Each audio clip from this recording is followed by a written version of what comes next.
সাহস করে সিঁড়ির দিকে এগোতেই হঠাৎ পায়ের শব্দ থেমে গেল। পুরো বাড়িটা ফের আবার নিস্তব্ধ। আমি সিঁড়ির প্রথম ধাপে পা রাখতেই বরফের মতো ঠান্ডা একটা হাওয়া আমার মুখে এসে লাগলো। সেই ঠান্ডা বাতাসে একটা পচা গন্ধ মিশেছিল, যেন বহুদিনের পুরনো কোনো বন্ধ কবর হঠাৎ খুলে দেওয়া হয়েছে। তখনই আমার মনে হলো আমি এখানে একা নেই। নমস্কার, প্ল্যানজেট স্টোরিজের ৪র্থ এপিসোডে আপনাদের সবাইকে স্বাগতম।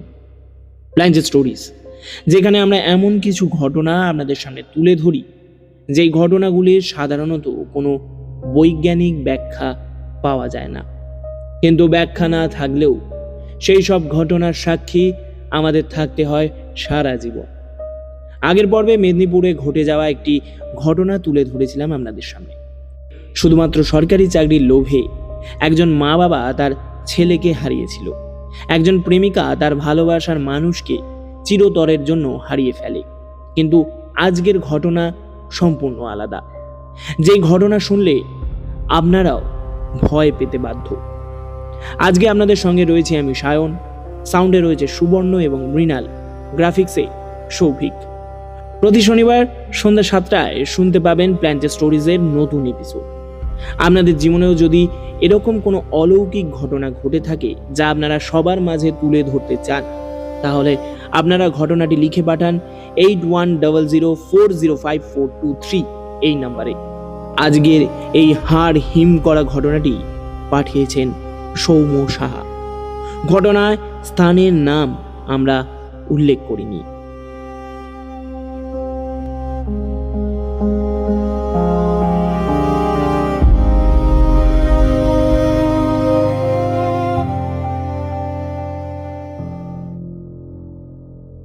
আমি সৌম্য, একজন ব্লগার। নিরাপত্তাজনিত কারণে গ্রামের প্রকৃত নামটা উল্লেখ করছি না। ঘটনাটা আজও আমার জীবনের সবচেয়ে ভয়ঙ্কর অভিজ্ঞতা। সেই রাতের কথা মনে পড়লে এখনো মাঝরাতে ঘুম ভেঙে যায়। প্রথম থেকে বলি, শীতের শেষ দিকের এক সন্ধ্যায় আমি একটি প্রত্যন্ত গ্রামের পরিত্যক্ত জমিদার বাড়ি সম্পর্কে শুনে সেখানে পৌঁছাই। গ্রামের লোকেরা বাড়িটির নাম শুনলেই অস্বস্তিতে মুখ ফিরিয়ে নিচ্ছিল। কেউ সরাসরি কিছু বলতেই চাইছিল না। শুধু একজন বৃদ্ধ বিদায়ের সময় নিচু গলায় বলেছিলেন, রাত 12টার পরে যদি শাকের আওয়াজ শোনো তবে ওদিকটায় যেও না। ওদিকটা ভালো না, ওদিকটা ভালো না। কথাটা শুনে অদ্ভুত একটা শীতল স্রোত আমার মেরুদণ্ড বেয়ে নেমে গিয়েছিল। রাত বাড়ার সঙ্গে সঙ্গে পুরো এলাকাটা যেন অন্য এক জগতে পরিণত হলো। বাড়িটির চারপাশে বিশাল বটগাছের ছায়া, ভাঙা বারান্দা আর অন্ধকার জানলাগুলোকে দেখে মনে হচ্ছিল যেন শত শত চোখ আমাকে লক্ষ্য করছে। বাতাস প্রায় ছিল না বললেই চলে, তবু মাঝে মাঝে শুকনো পাতার খসখস শব্দ কানে আসছিল। আশেপাশে কোনো মানুষ নেই, কোনো কুকুরের ডাক নেই, এমনকি ঝিঁঝি পোকার আওয়াজও নেই। সেই অস্বাভাবিক নীরবতা যেন শব্দের থেকেও ভারী এবং বেশি ভয়ঙ্কর ছিল। মনে হচ্ছিল অন্ধকারের ভেতরে কিছু যেন একটা অপেক্ষা করছে। রাত ঠিক 12টার কয়েক মিনিট আগে আমি বাড়ির এক পুরনো ঘরে বসেছিলাম। ঠিক 12টা বাজতেই হঠাৎ দূর থেকে একটা দীর্ঘ কর্কশ শাঁখের আওয়াজ ভেসে এলো। শব্দটা এতটাই অদ্ভুত ছিল যে মনে হচ্ছিল কোনো মানুষের ফুসফুস থেকে নয়, যেন মাটির নিচে চাপা পড়ে থাকা কোনো মৃত জিনিস সেটি বাজাচ্ছে। আওয়াজ থেমে যাওয়ার পর চারদিকটা আবার আগের মতো নিস্তব্ধ হয়ে গেল। কিন্তু সেই নিস্তব্ধতার মধ্যেই আমি স্পষ্ট শুনতে পেলাম উপরের তলায় কারো ধীর পায়ের শব্দ। কেউ যেন ভারী পা ফেলে হাঁটছে। প্রথমে ভেবেছিলাম হয়তো কোনো প্রাণী, কিন্তু কয়েক মুহূর্ত পরে বুঝলাম শব্দটা ঠিক আমার মাথার উপরে ঘুরছে। সাহস করে সিঁড়ির দিকে এগোতেই হঠাৎ পায়ের শব্দ থেমে গেল। পুরো বাড়িটা ফের আবার নিস্তব্ধ। আমি সিঁড়ির প্রথম ধাপে পা রাখতেই বরফের মতো ঠান্ডা একটা হাওয়া আমার মুখে এসে লাগলো। সেই ঠান্ডা বাতাসে একটা পচা গন্ধ মিশেছিল, যেন বহুদিনের পুরনো কোনো বন্ধ কবর হঠাৎ খুলে দেওয়া হয়েছে। তখনই আমার মনে হলো আমি এখানে একা নেই। দ্বিতীয় তলায় উঠে একটি দীর্ঘ করিডোর দেখতে পেলাম। করিডোরের শেষে আবঝা অন্ধকারে কাউকে দাঁড়িয়ে থাকতে দেখলাম।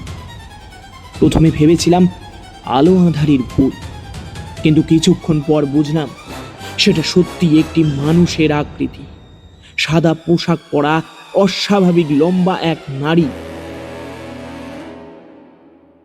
সে নড়ছিল না, শুধু দাঁড়িয়েছিল। আমি স্থির হয়ে তাকিয়ে থাকতেই ধীরে ধীরে তার মাথাটা আমার দিকে ঘুরতে শুরু করলো। সেই মুহূর্তে আমার বুকের ভেতর হৃদস্পন্দনের শব্দ যেন কানে ধাক্কা মারছিল। আমি তার মুখ দেখতে পাচ্ছিলাম না ঠিকই, কিন্তু অনুভব করছিলাম সে আমাকে দেখছে।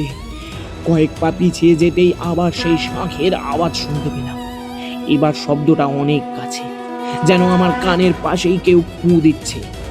একই সঙ্গে করিডোরের চারপাশের দরজাগুলো একের পর এক পকিয়ে খুলতে শুরু করলো। অন্ধকার ঘরগুলোর ভেতর থেকে যেন ফিস ফিস শব্দ ভেসে আসছিল। ঠিক তখনই আমি দেখলাম করিডোরের শেষ প্রান্তে দাঁড়ানো সেই নারীর অবয়ব ধীরে ধীরে আমার দিকে এগিয়ে আসছে। তার হাঁটার কোনো শব্দ ছিল না, অথচ দূরত্ব কমে আসছিল। আতঙ্কে আমি দৌড়ে নিচে নেমে বাড়ির বাইরে বেরিয়ে আসি। বাড়ির ফটক পেরিয়ে গ্রামের দিকে ছুটতে ছুটতে একবার পিছনে তাকিয়েছিলাম। জমিদার বাড়ির ভাঙা বারান্দায় সেই সাদা অবয়বটি তখনও স্থির হয়ে দাঁড়িয়েছিল। দূরত্ব অনেক হলেও অদ্ভুতভাবে মনে হচ্ছিল তার দৃষ্টি এখনো আমার ওপরেই নিবদ্ধ।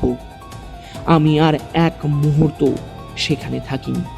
সোজা গ্রামের কয়েকজন মানুষের বাড়িতে আশ্রয় নিই। সারা রাত ঘুমোতে পারিনি। জানলার বাইরে সামান্য বাতাসের শব্দেও মনে হচ্ছিল সেই শাঁখ আবার বেজে উঠবে।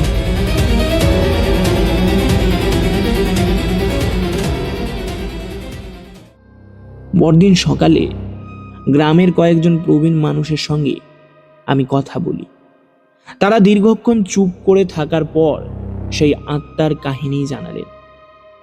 বহু বছর আগে ওই বাড়িতে এক বিধবা মহিলা থাকতেন। তার একমাত্র ছেলে ছিল, যার প্রতি তার ছিল অসীম স্নেহ। এক ভয়াবহ বর্ষার রাতে ছেলেটি নিখোঁজ হয়ে যায়। গ্রামের মানুষ তাকে আর কখনো খুঁজে পায়নি। ছেলেকে খুঁজে পাওয়ার আশায় সেই মহিলা প্রতিদিন গভীর রাতে শাঁখ বাজাতেন। বিশ্বাস করতেন শাঁখের শব্দ শুনে তার সন্তান একদিন ঠিক ফিরে আসবে। কিন্তু অপেক্ষা করতে করতে একদিন তিনিও মারা যান। গ্রামের মানুষ বলে মৃত্যুর পরও তার সেই অপেক্ষা শেষ হয়নি। আজও অমাবস্যা বা গভীর রাতে যে শাঁখের আওয়াজ শোনা যায়, তা নাকি সেই মায়েরই ডাক, হারিয়ে যাওয়া সন্তানের উদ্দেশ্যে। তিনি কাউকে ক্ষতি করেন না, শুধু খুঁজে বেড়ান যাকে তিনি কোনো দিনও ফিরে পাননি। গ্রামের প্রবীণদের মুখে সেই গল্প শোনার পর আমার শরীরে রক্ত যেন হিম হয়ে গিয়েছিল। কারণ আগের রাতের সেই সাদা অবয়বের মধ্যে আমি ভয় দেখেছিলাম ঠিকই, কিন্তু এখন বুঝতে পারি সেটি হয়তো কোনো হিংস্র আত্মা নয়, বরং এক অসহায় মায়ের অন্তহীন অপেক্ষার ছায়া, যে এখনো অন্ধকারের মধ্যে দাঁড়িয়ে শাঁখ বাজিয়ে তার সন্তানকে বাড়ি ফেরার পথ দেখানোর চেষ্টা করে যাচ্ছে।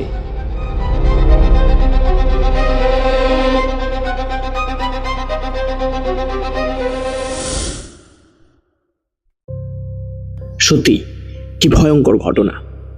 এই ঘটনাটি শোনার পর মনে একটাই প্রশ্ন জাগে, সেই রাতের অন্ধকারে সৌম্য যা দেখেছিল তা কি শুধুই ভয়ঙ্কর আর কল্পনার খেলা ছিল, নাকি সত্যি কোনো অতৃপ্ত আত্মা আজও তার হারিয়ে যাওয়া সন্তানের অপেক্ষায় শাঁখ বাজিয়ে চলেছে।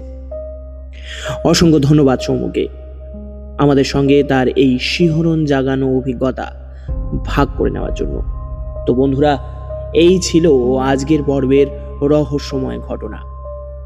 তোমাদের কি মনে হয় পৃথিবীর প্রতিটি ঘটনার কি সত্যি কোনো বৈজ্ঞানিক ব্যাখ্যা আছে, নাকি এমন কিছু রহস্য এখনো রয়েছে যা মানুষের জ্ঞান ও যুক্তির সীমার বাইরেই রয়ে গেছে?